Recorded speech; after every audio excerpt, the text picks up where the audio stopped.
Good morning, all. Author Brian S. Pratt here. So I'm going to do chapter 5 today.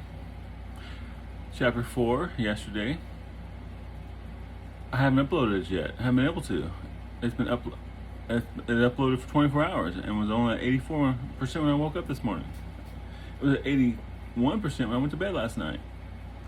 I don't understand what's going on. But you know, I can access things on my internet. I can go from page to page to page. I got other people in the house that are doing the same thing all day long yesterday. People are on the internet, going from place to place. I mean, in the evening it's always bad here, but it's insane. So I'm gonna keep doing these, and this is gonna be chapter 5. Hopefully, it'll be uploaded properly. I'll get them up eventually. That's all I can say. It's my daughter's phone. She gave it to me just before I started this way back when, and she'll be here Sunday. So maybe she knows what's going on. I don't know. I'll keep recording them, and then I'll eventually get them up. All right. So chapter 5. They had just escaped from Mountainside, and the soldiers were hot on their trail. James killed them all. James, Jerome, and Tinnock killed them all. And now that they're reuniting with the girls, of course, there'll be another force coming up after them in a little bit. Chapter 5. Are they dead? Delia asked when the boys caught up. Most. The rest fled back to town, James replied. With relief evident in her voice, Cassie asked, Then we're safe? Until morning, at least, James assured her. But you can bet they'll be coming after us to that first light. And they'll probably bring everyone, added Tinnock. Quite likely, agreed James. We've killed over a dozen soldiers and embarrassed their leader, so yeah, they'll come. What are we going to do? Cassie asked, scared. Let's get higher in the mountains, James advised. Then at first light, find a place to make a stand. Good idea, agreed Tinnock. Anger still burned in him over the attempted attack on Cassie. They proceeded deeper into the mountains, the dark of night making the way difficult at best. When they came across a somewhat level area, they made camp. Tired, hungry, and a little scared over what the next day would bring, they lay down and did their best to sleep. The boys took turns at watch. James opted for the first watch. He knew that tomorrow's outcome would depend heavily upon him and what he could do with magic. Going over in his mind different strategies and solutions he had come up with while gaming back home, he tried to find one which would work best given their situation. At least they had two good fighters to hold off the enemy while he did his thing. After coming up with several nasty ideas, he finished his turn at watch and woke Tinnock for his. Alright, my eyes are burning. My face gets too oily, my eyes burn. I watched it before I came over here, but it shouldn't be happening. Morning dawned overcast. The sky brightened even though the sun was still behind the mountains. Jerome returned to camp just after dawn from reconnoitering for signs of the enemy to find James absent. Worried, he woke the others and they were about to go in search of him when he appeared walking back to camp, a couple rabbits in hand. Here, he said as he handed the rabbits to Cassie, take these up the mountain ways and cook them. But a fire will lead them straight to us, objected Jerome. Exactly, James said. We want them to think we're just a bunch of stupid kids who believe they've gotten away. That we are lulled into a sense of security and are careless enough to light the way for them. There's a spot 100 feet up that would be perfect to set up camp. What will you be doing? Well, the girls are up there alerting them as to which way to come, he explains. We'll be down here setting up several nasty surprises for them. Surprises? Yeah, he replied, surprises. See, the way James figured it was, they're coming from here, they're going up the mountain. Kids could be anywhere, right? So there's no guarantee of which way they're going to be heading, right? However, if they have to do a beacon, if they start the fire, then these people will know they're here and they'll go straight to them. And so James should have a fairly good idea of the path they're going to take to get to wherever the Cassies have cooking the rabbits. Oh, I haven't had that thing again. That almost killed me yesterday. He pointed down the way they came last night. We followed the game trail up the mountain, and I'm betting they'll follow it too, especially when they see smoke from your fire. What should we do? You and Delia go up the mountain and cook the rabbits, he said. He then gestured to Jerome. You stay with me. Tanaka said, you should remain with the girls in case anyone gets past us. Tanaka nodded in agreement, though he was dismayed about missing the fun. Save some for me and James, James said, indicating the rabbits. We'll see, Tanaka said, a grin played across his face. As Tanaka and the girls headed up the mountain, James and Jerome started setting up surprises. What do you have in mind? James grinned. Well, you see... He then explained what he planned to do as they made their way down the trail. Now, I do that a lot. I always start with them explaining what they're going to do, but they never quite, but then they never quite explain in that moment. So later on, when it happens, it unfolds as a surprise for the reader. Here they come, Jerome said, from where they hid behind a fallen log. They're following the trail just as you figured. I wasn't sure they would, James admitted, though I'm glad I was right. Looked like they brought the whole garrison, Jerome observed as more and more men came into view. Hope so, James said. We can't afford to miss any. You're a bloodthirsty one, aren't you? Jerome asked. James turned to him and said, I don't like killing. To me, it's a waste. But if I have to, then I want to make it so they'll never trouble me again. I see your point. They watched the men work their way up the trail. That's probably from Ender's game. Ender, right? Fight a battle so I don't have to fight any more battles. Are you ready? James asked. Yes, he replied with a grin. Let's do this. They emerged from behind the log as James threw 2 stones in quick succession, killing 2 of the lead soldiers. Then they yelled, "Run!" as if scared, then raced back up the trail. The soldiers spotted them and surged forward in pursuit. James and Jerome didn't run far before reaching an area where the trees and plants were wilted and dying. They continued on until they passed back into a healthier part of the forest. Stopping, they turned to face the oncoming soldiers. Their pursuers followed the trail for the most part, though some had fanned out into the forest on either side. We're not going to get everyone, Jerome said. Perhaps, James agreed, but hopefully we planned well enough for that. They watched the soldiers enter the wilted area as they raced to catch James and Jerome. When the men in the front neared the end of the wilted area, James shouted, "Walls!" Walls of forest 6 feet in height sprang up to box in the men within the wilted area. Those at the front ran full force into the forward wall of forest, slamming into it as if they'd run into a brick wall. The men were confused at first, then panic set in. James saw the officer who had locked them up near the back of those trapped within the invisible walls. Through sheer force of will, he tried to keep his men under control, but the fear of being trapped by invisible walls overrode whatever discipline he tried to establish.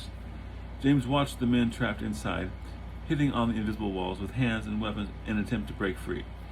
He heard their screams of terror and almost wavered in continuing to the next step, but he realized that it was either the soldiers or he and his newfound friends. Steeling his nerve to do what must be done, he shouted, "Shut!" The walls slammed together, pulping the men inside and silencing the cries. He heard Jerome exclaim, "By the gods!"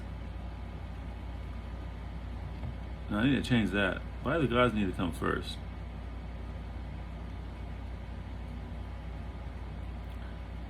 Yeah.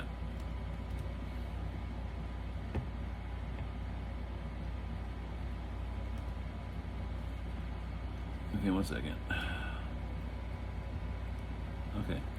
The walls slammed together, pulping the men inside and silencing the cries. "By the gods!" Jerome exclaimed. "We didn't get them all," James said, indicating over a dozen men standing dazed and stunned. Indicating over a dozen standing dazed and dazed.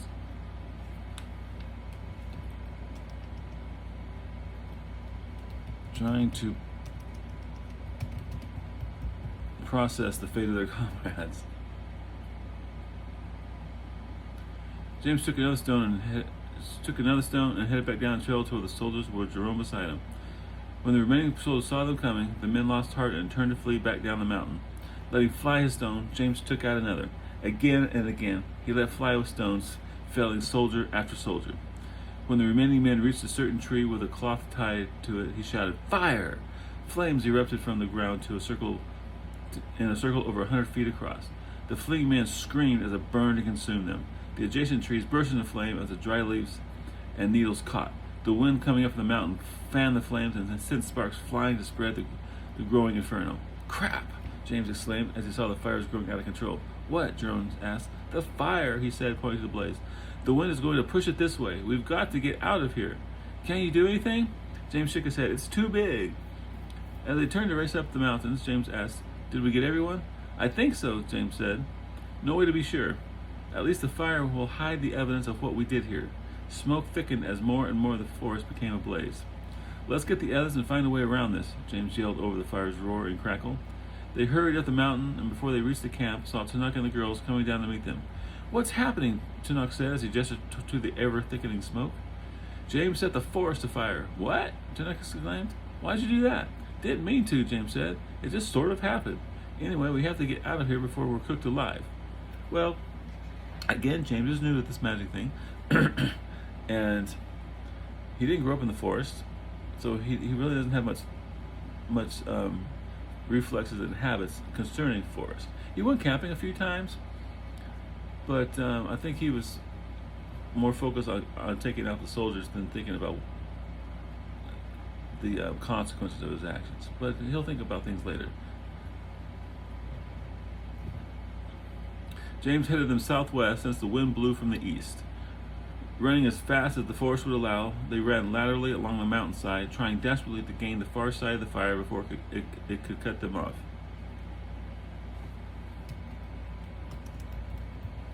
Smoke permeated the air, and he heard the others start to cough as the smoke's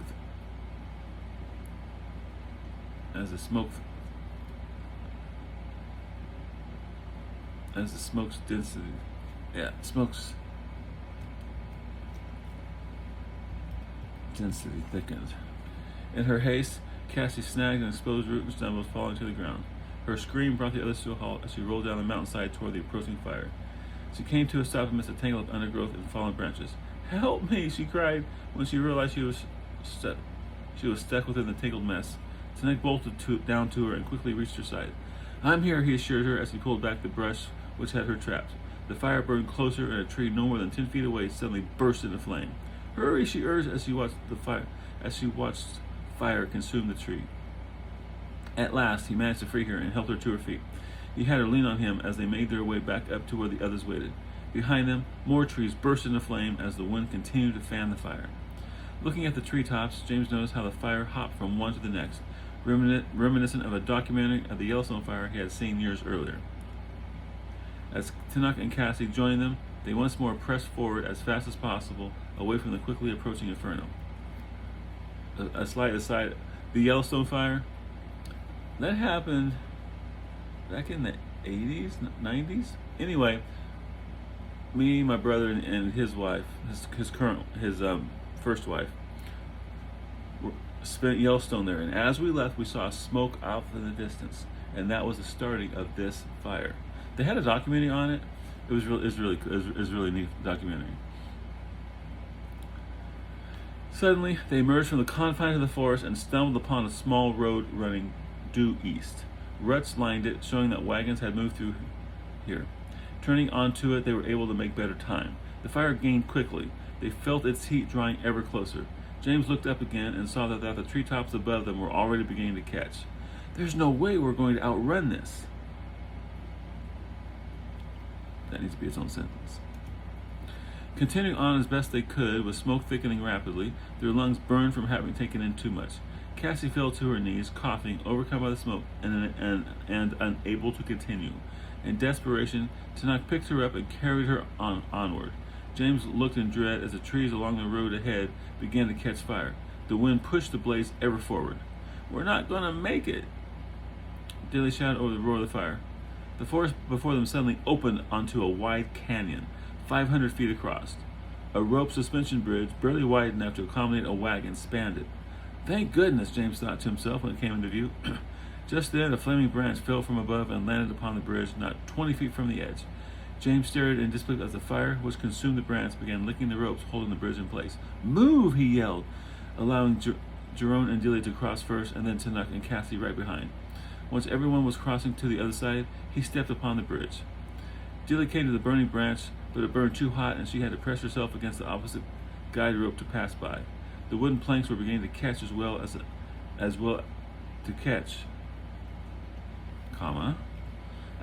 supporting ropes. By the time James reached the fire on the bridge, the ropes had nearly burned through. Only a few strands kept them from snapping in two. "Hurry!" he shouted as they quickly made their way along the rope bridge. Jerome was the first to reach the other side, just ahead of Delia. Then Tanuk ran onto the other side and carried Cassie away from the edge of the canyon before he laid her on the ground. James was almost at the end when one of the support ropes snapped, causing the bridge to skew suddenly, throwing him to his knees. "James!" Delia exclaimed when the bridge lurched to the side.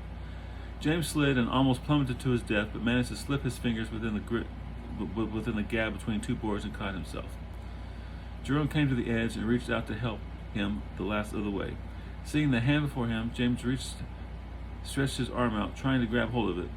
Before he was able to take Jerome's hand, the remaining rope suddenly snapped. The bridge broke in two, each half falling against their sides of the canyon. James lost his grip and fell. Reaching out in panic, he tried grabbing hold of one of the wooden planks. He finally managed to stop his plummet 10 feet farther down as he caught hold of one of the ropes. He held on tight and prayed he would not fall as the bridge section slammed into the side of the mountain. Somehow, he managed to hang on. Looking up, he saw Jerome staring at him from the top, 20 feet away.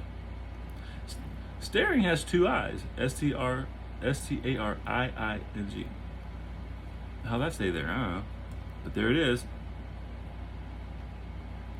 "Come on," he yelled. "Climb, you can make it." James made the mistake of looking down at the river far below. Panic overcame him for a few seconds, causing him to hug the rope in a death grip. Alright, in this instance, whenever someone looks down, I have a mental picture of Shrek and Donkey. I'm looking down! The panic slowly subsided once the realization sank in that he was not going to immediately plummet to his death. After taking a couple deep, calming breaths, he reached up to grab the board above him and started making his way up. One by one, he climbed the boards on his way toward the top. Then from the top, he heard one of the girls scream and looked up, but Jerome was no longer there. He continued climbing, and when he was less than 5 feet from the top, a body flew over the edge and fell, narrowly missing him. What the hell? Climbing as fast as he could, he reached the top only to find Jerome and Tanuk standing shoulder to shoulder as they faced 3 men with swords. 6 men already lay dead on the ground. As James climbed over the top, another of the men fell as he held his stomach where Jerome had sliced him open. Then in a flurry of motion, Jerome and Tanuk each took out one of the remaining 2. Coming to them, he eyed each in turn. "Everyone okay?" Jerome had a wound in his side that was not mortal.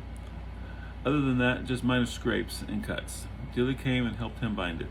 James went to where Tanuk held a coughing Cassie and asked, "Is she going to be okay?" "I think so," Tanuk replied. "She just needs to get the smoke out of her lungs." "What happened?" he asked, referring to the dead men. "They came out of the trees just after the bridge broke," he explained. "I think they were robbers, probably in the area and coming to see about the fire. When they saw us, they attacked without warning." At mention of the fire, they looked across the chasm at the inferno raging along the road they had just left. Some embers were being carried across the canyon upon the breeze, but most failed to reach the other side, and none started a fire. "Let's search them and see if they have anything we can use," James said. In true role-playing fashion, you always strip the dead. He and Jerome went about the task of searching the bodies, but only came up with a pouch for each and a belt knife. They also found some coins, though not nearly replacing the amount that was still within his backpack back in town. By this time, Cassie was doing better, just coughing a little. "Ready to go?" Jerome asked as he came to her. Or James asked as he came to her. She nodded her head, and then she nodded. I'm trying to avoid that. She nodded her head. She nodded. Nodded implies that her head went like this. You don't need to say head, right? She nodded and got to her feet with Delia's help. James and Jerome again took the lead as they continued following the narrow road through the forest. Behind them, across the canyon, the fire still blazed with violent intensity. Even from this distance, they felt the heat. They followed the road as it twisted and turned among the trees, leaving the canyon and the heat from the fire behind. They didn't travel far before the road opened onto a clearing. There they found 2 wagons and 2 men sitting upon the ground before a fire. 12 horses were secured in a picket nearby. At their approach, one of the men turned their way and began to say, "Herrick, what did you..." He stopped abruptly when he saw that it was not Herrick.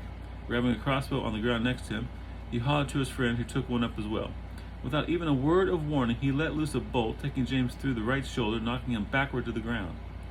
Knives flashed as Jerome and Tanakh advanced upon the men. Cassie and Delia came to render what aid they could for James. The second man, seeing Jerome and Tanakh coming toward him, let fly with his bolt, but it went wide, missing Tanakh by scant inches. Drawing swords, the men prepared to defend themselves.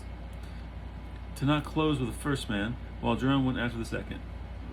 Knives danced as they parried the sword thrust, but the men were no match and were soon dead on the ground. The boys came to James, blood welling out from where the bolt had struck. Jerome rolled him onto his side to look at his back and saw that it hadn't gone all the way through. He looked at James and said, "It's got to come out." James nodded in understanding and braced himself. "Hold him tight," Jerome said. Tanakh held James firmly as Jerome grabbed hold of the boat. "All right, on 3, okay?" Gritting his teeth, James said, "Do it. 1, 2, and then he yanked before coming to 3. James gasped from the pain before passing out. Turning to Delia, Jerome said, Look through the wagons and see if there's anything we can use for bandages." She rushed over and returned shortly with 2 shirts as she quickly tore into strips. Jerome took them from her and used them to bind James's wound. "We camp here," he announced. "Tanakh, find wood to keep the fire going until dawn. Cassie, search the wagons for any food and drink." Turning to Delia, he said, "You stay here with James. I'm going to scout down the trail to see what's there. I'll be back shortly." "Be careful," Tanakh said. Turning toward the east, he broke into a quick jog which soon had him disappearing down the road. When he returned some time later, he found James awake and having a meal of trail rations that Cassie had found in one of the wagons. "How do you feel?" "Shoulder hurts badly," James said. "I can barely move my right arm." "At least you're alive." "There is that," he agreed. "There's nothing down the road for a while but more trees," Jerome said as he sat on the ground next to him. Seeing a pile of papers near James, he asked, "What are those?" "Had Tanakh searched the wagons, and he found bills of sales and contracts," he explained. "Seems we ran across some smugglers. At least I think they were. No honorable trader would have attacked us like that." He held one up and said, "This one is a shipment of, I'm not exactly sure what it is, to a man in Khorasan." "Khorasan?" Jerome asked excitedly. "Yes," James replied. "Seems to be quite a break on that one." He held up another one. "This one is in a language that I can't read, but has what looks to be an official seal here at the bottom. I'm hoping it is a letter allowing us to travel through the Empire, though we won't know until we put it to the test." "If you're wrong, it could be bad." "Probably," James agreed, "but we don't have much choice." "So we're going to pretend to be these guys?" he asked, gesturing toward the 2 stiffs lying on the ground. "That's the plan," he replied. "Oh, and we found a chest filled with gold and some gems. Things are looking better." "We probably should remain here until tomorrow," James said. "Give me a chance to heal, and everyone could use the rest. Then we'll push on down the road and see about working our way to Khorasan." While they took their ease, Tanakh came over to him and asked, "You didn't get all weak and tired like the last time you did magic. Why not?" "Last time I had used the power within me," he explained. This time I had time to plan ahead for the battle, so I was able to harness other sources of power." "Other sources?" he asked. "What do you mean?" "I set up spells that would slowly absorb magic from the trees and other living things around them, storing it up until needed. Over the course of several hours, they had absorbed the required amount of power. So, when they went off, no power was drained from me. That's why a lot of the vegetation around them had begun to look wilted." "Impressive. Thank you." See, in the battle of when they left the City of Light, James did that spell with the ball, that absorbed. So this was a variation, because see, obviously the ball absorbed the mage's power, right? But when he did it for the walls and the fire, he did a much weaker leech spell that filled whatever magical container that he had, and then used it for the walls and such. The rest of the day, they let James rest and take it easy, recovering from the ordeal of the last 2 days. Near sunset, some walked back toward the canyon to see how the fire was doing. Smoke still filled the air, and across the canyon, the trees were blackened. I gotta take that "and" out.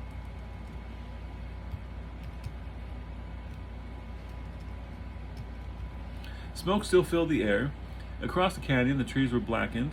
Pockets of fire still burned in places, but for the most part, had consumed the readily available fuel and moved on. They saw where it continued burning farther up the mountain.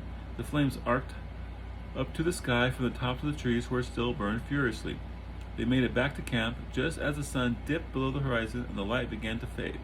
The others allowed James to sleep as they took turns standing watch. And that ends chapter 5. So, I'm going to do chapter 4 again, try to get it uploaded. If I'm still having issues, I'm just going to cancel. I'm just going to delete it and redo it. But I will get these up eventually. I find it very irritating. Personal stuff now, so if you want to click away, feel free.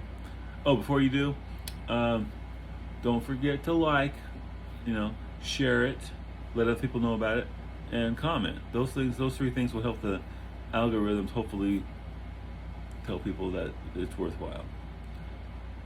Anyway, so my brother's here and his wife. We played Canasta yesterday and Spanish Train. Never played that before. It's with dominoes. That's a fun game. If you haven't tried it, that's actually kind of fun game with like several people. Today we're going to go eat out at Mexican. Got to replace the toilet because it cracked and the seal's leaking, so that needs to be replaced. It should be about 95 today. Should be a nice day. And I'll do chapter 6 tomorrow. I mean, I don't know what happened. Well, in the previous video, if I don't redo it, I was drinking and boom. I mean, it was bad, and I don't know what that was. It never happened again. I feel fine. Anyway, I'll do chapter 6 tomorrow, and let's see if I can't get this up. Can't get chapter 4 uploaded, so I can get chapter 5 uploaded. I'll be ready for chapter 6 tomorrow. Y'all take care.